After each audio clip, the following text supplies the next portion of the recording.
আজ দুপুরে আমার বাবা বাড়ির সকলের সামনে আমার মাকে একটা চড় মারলেন। আমার মা বাবার চড় খেয়ে কয়েক সেকেন্ড হতভম্ব হয়ে দাঁড়িয়ে থেকে যেন কিছুই হয়নি এমন একটা ভাব করে যে কাজটা করছিলেন সেটাই আবার মনোযোগ দিয়ে করতে লাগলেন। আজ বিয়ের পর আমি প্রথম আমার স্বামী রেজাকে নিয়ে আমার বাবার বাড়িতে এসেছি।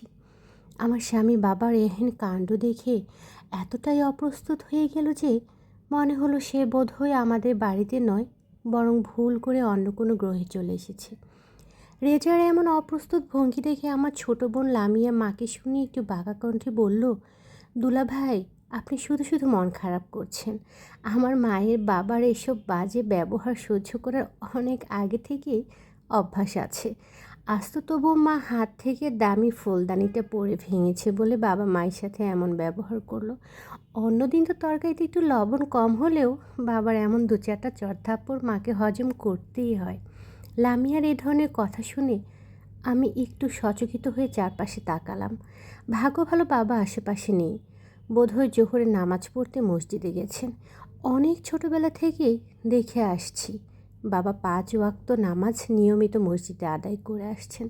এছাড়াও রোজ সকালে নিয়ম করে 1 ঘন্টা কোরআন তেলাওয়াত করা, নিয়ম মেনে জাকাত দেয়া, দান খয়রাত করা, পরিবার পরিজন পাড়া প্রতিবেশীদের নিয়মিত খোঁজ খবর রাখা, পরিচিত কারো যে কোনো ধরনের বিপদ হলে তাদের বিপদের সাহায্য সহযোগিতা করায় আমার বাবা এগিয়ে আসে।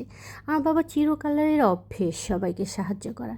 এমন নয় যে এগুলো তিনি লোক দেখানোর জন্য করেন, বরং এগুলো যে তিনি নিজের ইচ্ছে বা মন থেকে করেন এতদিনে আমরা 2 বোন খুব ভালোভাবে বুঝতে পেরেছি। আমাদের 2 বোনের সাথেও ব্যবহার বেশ মধুর। আমাদের 2 বোনের সাথে বাবা কোনো দিন উঁচু গলায় কথা বলেছেন কি না আমার মনে পড়ে না। তবে তার যত সমস্যা আমাদের মাকে নিয়ে, যে কোনো দুঃখ কষ্ট রাগ অভিমান না পাওয়ার বেদনা যন্ত্রণা অফিসের কাজের চাপ সব কিছুর অব্যক্ত ক্ষোভ তিনি যেন বাড়িতে এসে সারা জীবন আমার মায়ের উপরই দেখিয়েছেন। আমরা 2 বোন বাবাকে অনেক বুঝিয়েছি। মায়ের গায়ে তখন এমন হাত তোলার জন্য বাবার সাথে অনেক অশান্তি করেছি। লামিয়া তো একবার বাবার উপর রাগ করে টানা 3 দিন না খেয়েছিল, কিন্তু কোনো লাভ হয়নি। বাবা আমাদের কোনো কথা আমলে নেননি। মায়ের সাথেও আমরা অনেক রাগারাগি করেছি। বাবার এইসব অত্যাচার মুখ বুঝে সহ্য করার জন্য তাতেও কোনো ফল হয়নি। আমার মা কখনো বাবার এসব অত্যাচারের কোনো প্রতিবাদ করেনি, মুখ বুঝে বাবার সকল অত্যাচার সহ্য করে এসেছেন। আসলে মার এই সংসার ছেড়ে অন্য কোথাও যাওয়ার কোনো জায়গা ছিল না। আমার নানা নানি মারা গেছেন মায়ের জন্মের কয়েক বছর পরেই। মার যে বড় ভাই 2 ভাই আছেন, তারাও যে যার মতো নিজেদের সংসার নিয়ে ব্যস্ত। তবে এটা ঠিক যে আমার মামারা নিজের বোনকে অর্থাৎ আমার মাকে ভীষণ স্নেহ করেন, কারণ তারাই আমার মাকে ছোটোবেলা থেকে অনেক যত্নে কোলে পিঠে করে মানুষ করেছেন। দরজায় নক করার একটা শব্দ হলো। লামিয়া উঠে যেয়ে দরজাটা খুলল। বাবা মসজিদ থেকে নামাজ শেষে ফিরলেন। বাবা মসজিদ থেকে ফিরে আসার পর যেন কিছুই হয়নি এমন একটা ভাব করে আমরা সবাই খাবার টেবিলে খেতে বসলাম। মা আমাদের খাবার বেড়ে দিচ্ছিলেন। খাবার টেবিলে খেতে খেতে যে সুখবরটা দেওয়ার জন্য আমার আজ রেজাকে নিয়ে বাবার বাড়িতে এসেছি সে খবরটা দিলাম। আমার যে খুব ভালো একটা বেসরকারি টেলিফোন কোম্পানিতে চাকরি হয়েছে সেটা সবাইকে জানালাম।